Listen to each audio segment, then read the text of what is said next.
Welcome to His, Hers, and Ours. Life is a Party, Hers Edition. This is episode 2.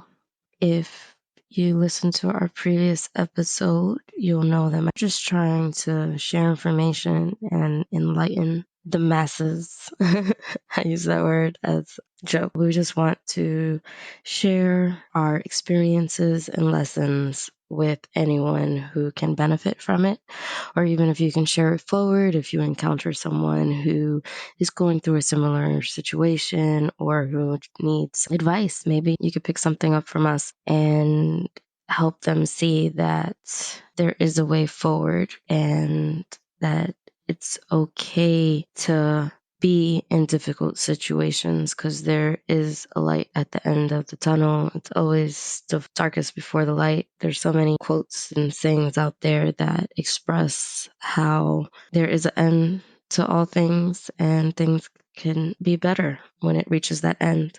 Today's topics.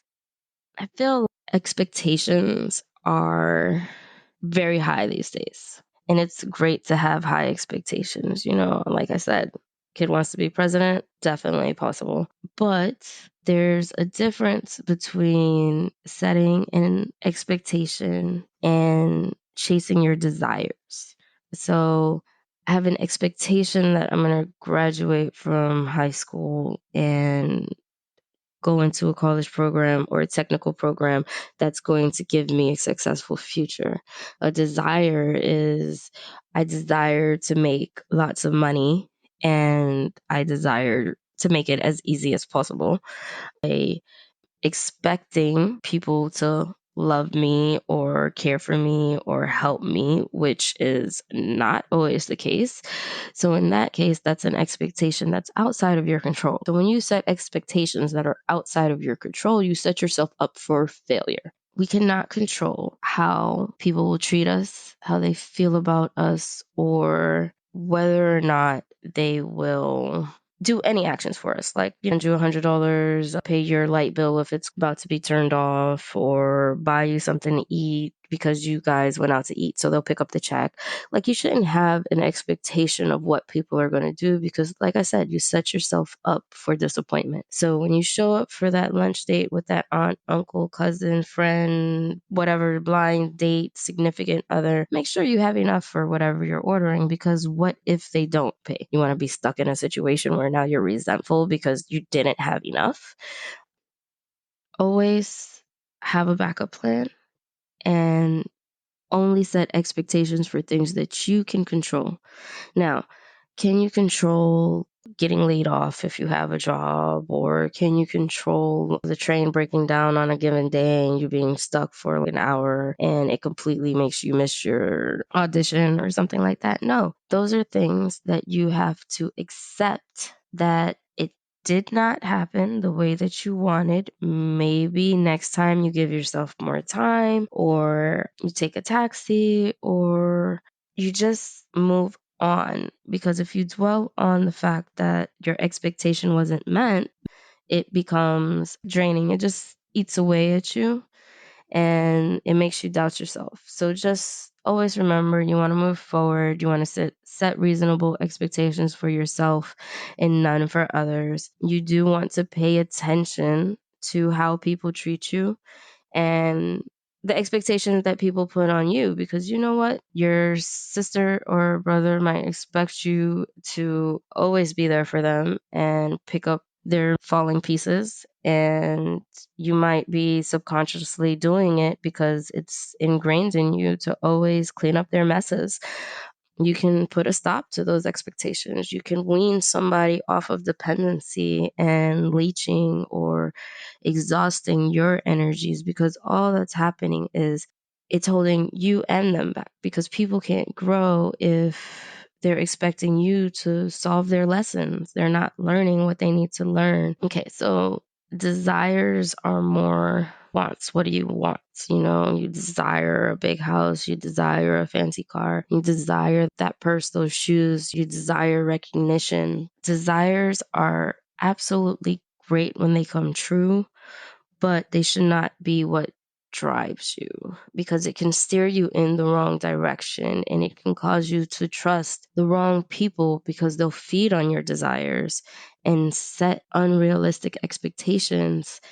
And then next thing you know, they done smoke screened you into a career with no benefits, or a job with meager pay and small bonuses, or sending your kid off to like army camp or boot camp or something because you have a desire for them to be better behaved instead of an expectation to teach them how to behave.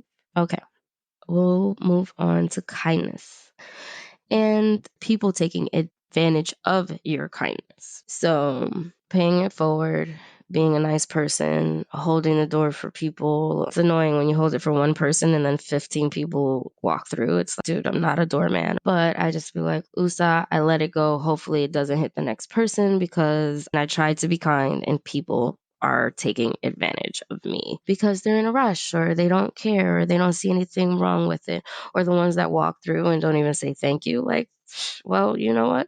Fuck you too, or up yours. I don't understand why you have to be rude after taking advantage of someone. That is definitely a problem where people assume that someone should hold the door for you, or should hold the elevator for you, or should say good morning, or should not say good morning, because how dare they have the audacity to greet you?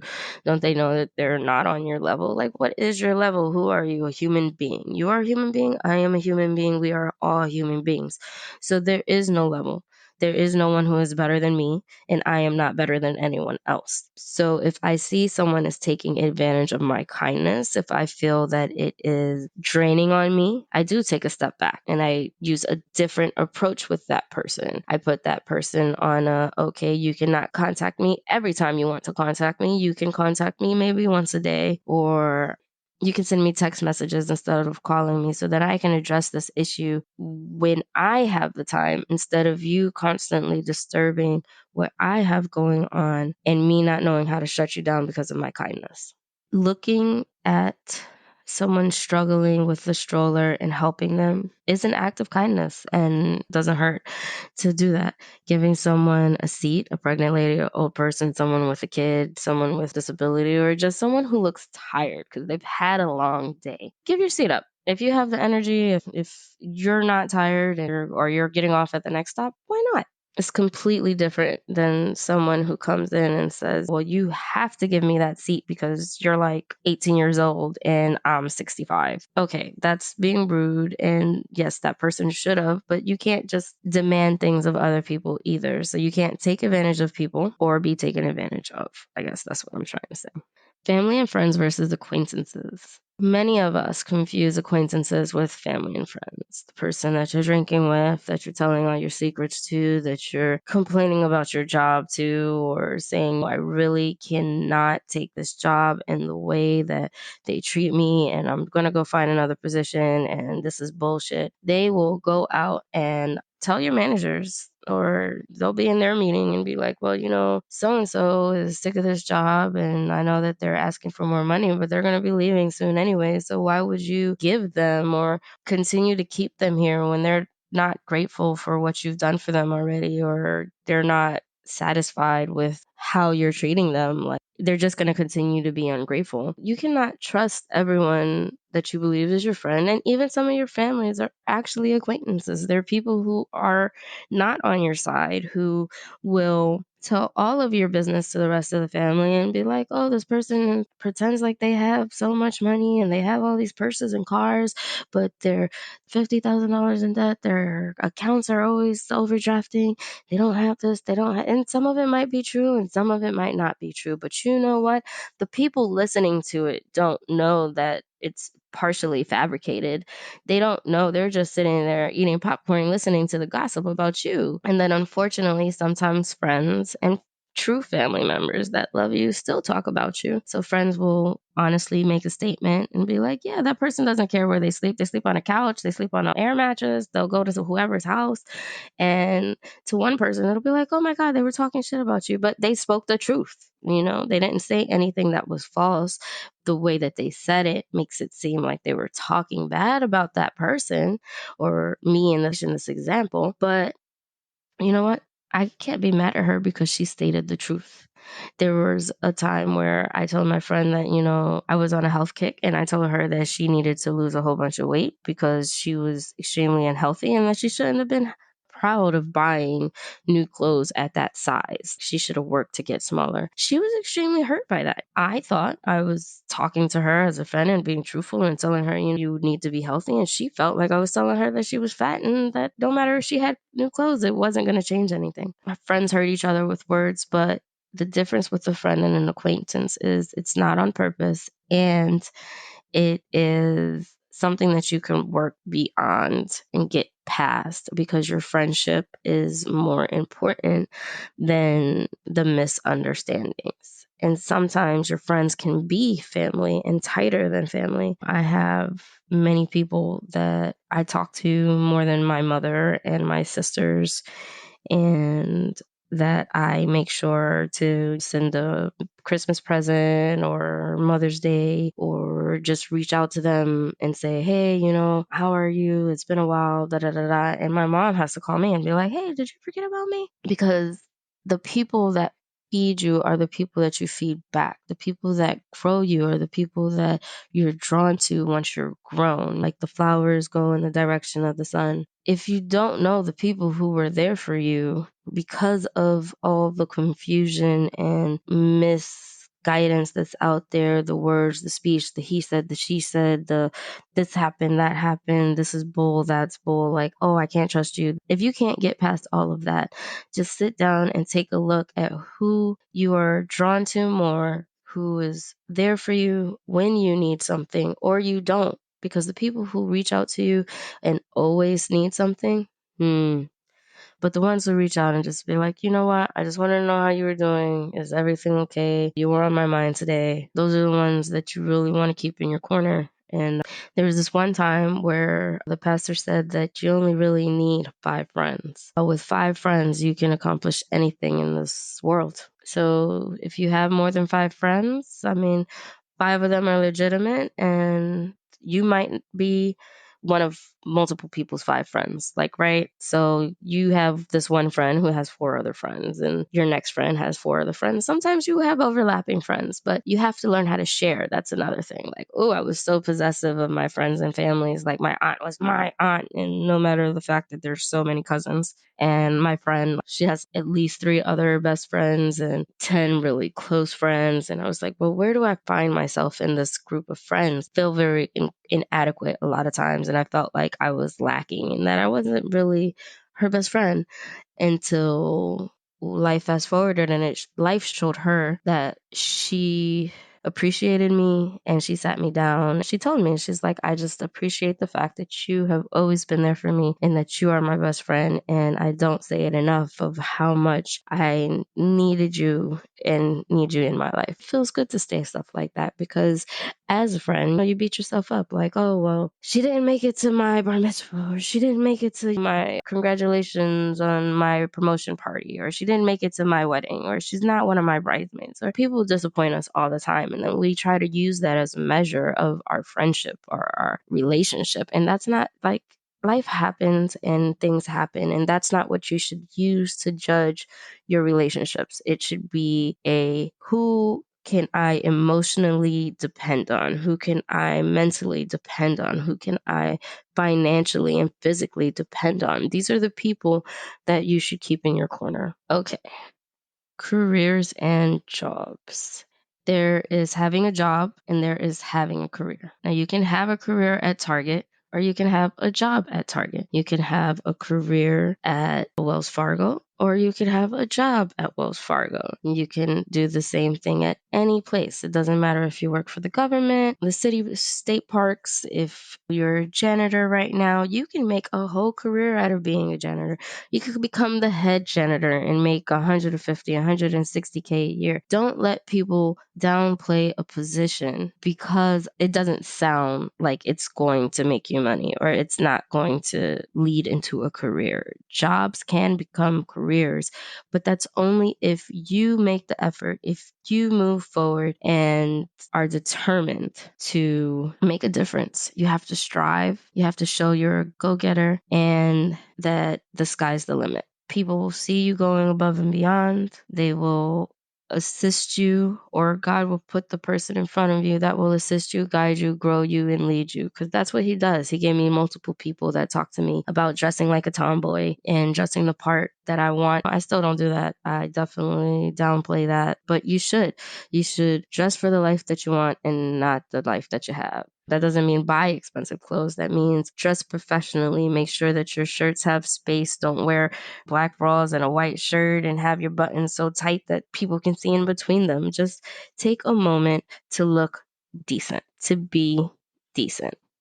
You have to allow your manager to manage you. You can't be the smartest person in the room all the time. You have to listen, absorb, process what's being said. And then, in addition to implementing it, you also have to look for ways of process improvement. How can I make this better? How can I make this easier? How can I help the people around me? Those are the things that will be noticed and will allow others to say, this person is worth helping, this person is worth growing, this person deserves this promotion. So when you don't do those things, it turns into a job, and you've been there for a year, 2 years, 3 years, 4 years with little growth, and then you're just barely meeting expectations, and you're like, well, you know what, I'm only here to collect this check. But that's limiting you, because one day you're going to retire. You don't want to work for the rest of your life. In order for you to be able to save and put money to the side, you need to be able to make more money. So you have to increase your income. When I was younger and less experienced and less confident, I worked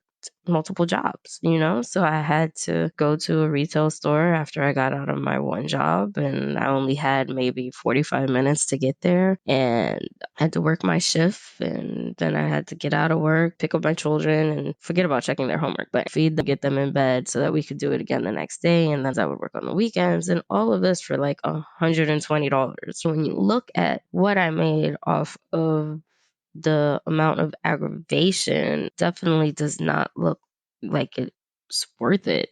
But that 120 is actually 480 a month, right? That 480 a month can be applied to the credit card debt, or it could be applied to your savings, or it could be put somewhere until you don't need it, until your salary increases, until you get a better job, until your savings is so much that this little 480 doesn't seem like anything. But at first, when you hold that $120 check, then you only had $10 in your account, it's a lifesaver. So finding ways to increase your income is important. So that's why everybody's doing, not everybody, but a lot of people are doing streams and trying to sell weight loss and trying to sell their way to creating Airbnbs, or being an investment broker, or being a financial planner, or just trying to sell you information so that you can advance. It's the same thing as when they were trying to push education. You needed a bachelor's or an associate. And what are those really good for at the end of the day? Especially with technology now, people can't even, I'm not going to get off on that tangent right now. Doing the best in every situation is going to lead you to a situation that feels natural. When you feel that click, it's like you're just going along, click, click, click, click, click, click, click, click, and then something goes, it's like, oh, it just slid into place. This is just natural. This is just like breathing air. That's where I think you want to start exploring your career options. You want to see, how can I make this what I do every day? How can I expand on this and learn more about it so I could be better at it? And because it feels natural, it's not a lot of work. It's not painful. I mean, some parts are. When I went to school for programming, I was like, database design, this is awesome. Architecture, oh my God, this is so easy. And then web design, I was like, somebody please shoot me. Absolutely terrible. I found out web design and me don't get along. Mobile apps, I could do them. Very painful. Coding, easy. It's like breathing. But you know what? It's actually very tedious and boring. And we do not give programmers enough credit. So now we have technology where the coding is done for you. So all you have to do is click on the actions that you want, and the code is written in the background. But the fact is that somebody had to code that for you to be able to use it. So clap it up to programmers and developers and the people who have to come up with the schemas and the methods and the databases to store all of this information, because it is being stored. Cloud is a storage space. So your passwords and your usernames and your personal data and your account balances and anything that you put into any website or storage, the way you say remember and save and all of that stuff is being retained. This is just a public service announcement for people who did not realize that. Thank you for listening to His, Hers, and Ours, Hers edition. Hope you were able to gain something out of this episode. Please forward it to anyone who needs it. And don't forget to like us on Facebook. Until next time, have a good day and stay blessed.